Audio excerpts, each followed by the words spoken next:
We unfortunately see this being abused when we go to the West Bank and see the severe rise in settler violence that has happened since the 7th of October.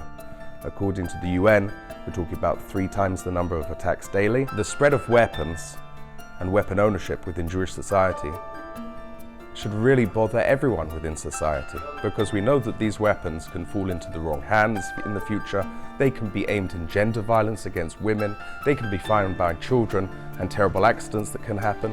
But even worse is that they're finding their way into the hands of some of the most radical settlers in the country, who are using them really to attack Palestinians, especially in agricultural areas of Area C, who are just out to try and make a livelihood from the land.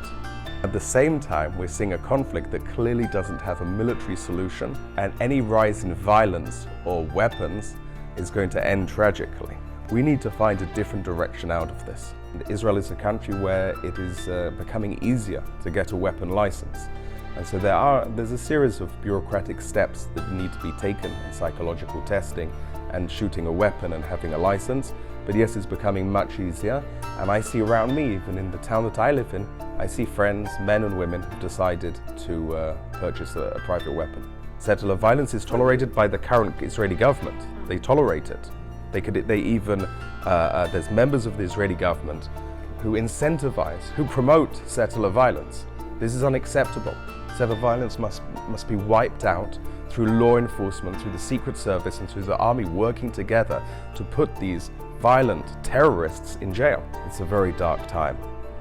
And we can only imagine the population in Gaza that for 16 years has had the hope drained out of it by really being kept in an open-air prison with no real future around them and only one political reality that they can choose from.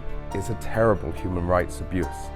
And I pray that we come out of this situation with more hope for individual people, more hope for Gazan people, and more hope for our whole region.